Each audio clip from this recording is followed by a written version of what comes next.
स्वागत है आपका फाइनेंशियल एंड मनी ज्ञान चैनल पे। आज के फाइनेंशियल ज्ञान टॉपिक में हम बात करने वाले हैं एक शेयर एनालिसिस के बारे में। एम्फेसिस स्टॉक के बारे में बात करेंगे, किस सेक्टर में डील करती है, क्या प्राइस चल रहा है और क्या रहा है आने वाले टाइम में इसका प्राइस देखने को मिल सकता है, टारगेट और साथ ही साथ share holding pattern, financial trend, सारी चीज़ों को डिस्कस करेंगे 4 मिनट के अंदर।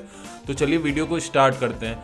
वीडियो स्टार्ट करने से पहले एक छोटी सी जानकारी, ग्रो ऐप में SIP के थ्रू 1 साल तक हमने पैसा लगाया और कितना रिटर्न मिला कितना नहीं मिला उसके बारे में हमने वीडियो में बताया। इस वीडियो को आप जाके चेकआउट कर सकते हैं, लिंक आपको आई बटन में मिल जाएगा। तो चलिए वीडियो को स्टार्ट करते हैं। यहाँ पर एम्फेसिस स्टॉक के बारे में हम बात कर रहे हैं और इसमें सबसे बड़ी बात अगर मैं बोलूँ तो यहाँ पर आप करंटली मार्केट प्राइस देख सकते हैं 1947 रुपीज़ के करीब ट्रेड कर रहा है।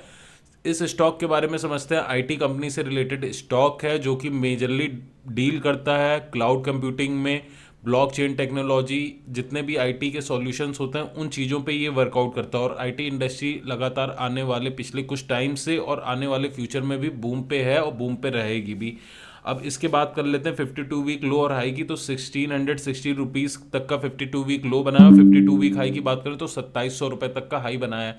यानी कि अपने 52 वीक हाई से अभी भी काफ़ी नीचे प्राइस पे ट्रेड कर रहा है और यहाँ पर एक अच्छी खासी अपॉर्चुनिटी हो सकती है इस स्टॉक में एंट्री लेने के लिए। लेकिन अभी डायरेक्ट वीडियो को स्किप मत कर दीजिएगा और तुरंत एंट्री लेने की जरूरत नहीं। लेकिन पहले अभी हमें देखना होगा इसके फंडामेंटल कैसे हैं, क्या इससे भी नीचे हमें एंट्री मिल सकती है कि नहीं।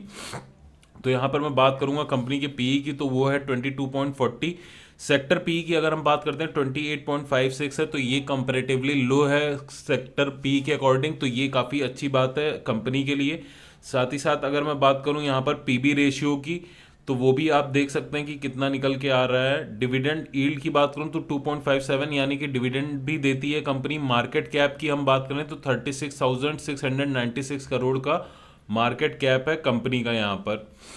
अब इसके अलावा हम कुछ चीज़ें और देखेंगे, कंपनी के फाइनेंशियल कैसे रहे हैं और क्या रिजल्ट निकल के आ रहा है, जिसके अकॉर्डिंग हम समझ सकते हैं कि कंपनी का जो फंडामेंटल है वो कैसा है। अगर यहाँ पर आप क्वार्टरली रिजल्ट को कंपेयर करते हैं दिसंबर 2022 और मार्च 2023 का, तो यहाँ पर जो सेल्स है वो थोड़ी सी डाउन होते हुए दिखी है 3506 करोड़ से 3361 करोड़ के करीब।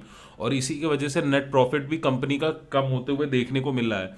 अब बैलेंस शीट की अगर मैं बात करूं तो यहाँ पर टोटल लायबिलिटीज़ की हम बात करें तो वो भी कंपनी की इस क्वार्टर में बढ़ते हुए देखने को मिली है। और टोटल एसेट की मैं बात करूं तो यहाँ पर कंपेरेटिवली 10,756 करोड़ से बढ़ के 11,609 करोड़ हुआ है। तो यानी कि जैसे कि लायबिलिटीज़ इस क्वार्टर में बढ़ा है तो वो उतना ज़्यादा टेंशन की बात नहीं है, क्योंकि यहाँ पर कहीं ना कहीं कंपनी का एसेट भी बढ़ता हुआ देखने को मिल रहा है। लेकिन अब यहाँ पर एक खास बात दिखाना चाहूँगा, यहाँ पर कैश फ्लो का जो डाटा है वो अगर आप देखेंगे लास्ट क्वार्टर में 55 करोड़ तक का दिख रहा था, लेकिन नेट कैश फ्लो इस क्वार्टर में अभी के लिए कोई डाटा नहीं है, एक तरह से कहा जाए जीरो दिखा रहा है कैश फ्लो कंपनी के लिए। तो यानी कि लायबिलिटीज़ एंड एसेट पार्ट पे कंपनी को लेके बहुत ज़्यादा दिक्कत नहीं है, बहुत ज़्यादा सोचने की बात नहीं है। लेकिन कंपनी का जो कैश फ्लो है वो डाउन होता जा रहा है और साथ ही साथ क्वार्टरली रिजल्ट भी डाउन रहा है, ये एक थोड़ी सी सोचने की बात है। अब शेयर होल्डिंग पैटर्न की अगर मैं बात करूं तो यहाँ पर आप देख सकते हैं लगभग 55.63% प्रमोटर की होल्डिंग है। 50% से ज़्यादा अगर प्रमोटर की होल्डिंग है तो शेयर को आप अच्छा मान सकते हैं, कंपेरेटिवली हायर नोट पे माना जा सकता है। FIIs की बात करें 17.72% है, DIIs की बात करें तो 21.01% और पब्लिक की बात करें तो 5.64% है।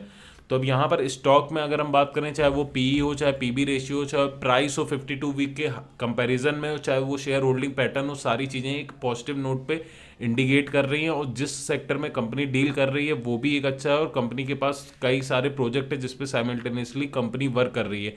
बस कुछ चीज़ें जो यहाँ पर निगेटिव फैक्टर उठ के आ रही है वो इनका नेट कैश फ्लो है और कंपनी के डाउन हुए सेल्स, जिसकी वजह से प्रॉफिट डाउन हुआ है। और इसी वजह से अभी यहाँ पर प्राइस लोअर एंड पे ट्रेड कर रहा है। लेकिन अगर लॉन्ग टर्म इन्वेस्टमेंट आप करना चाहते हैं तो ये स्टॉक एक अच्छा खासा सिलेक्शन हो सकता है और आने वाले टाइम में आपको फ्यूचर में 2300 से 2400 तक का ईजिली टारगेट आपको 1 से 2 महीने के अंदर देखने को मिलेगा। तो आप इसमें एंट्री कर सकते हैं और अपने रिस्क अनुसार ही करें और अपने फाइनेंशियल एडवाइजर को जरूर कंसल्ट करें इन्वेस्ट करने के पहले। इसके अलावा अगर आपकी कोई क्वेरी है, कुछ पूछना आता है तो कमेंट करके जरूर बताइए।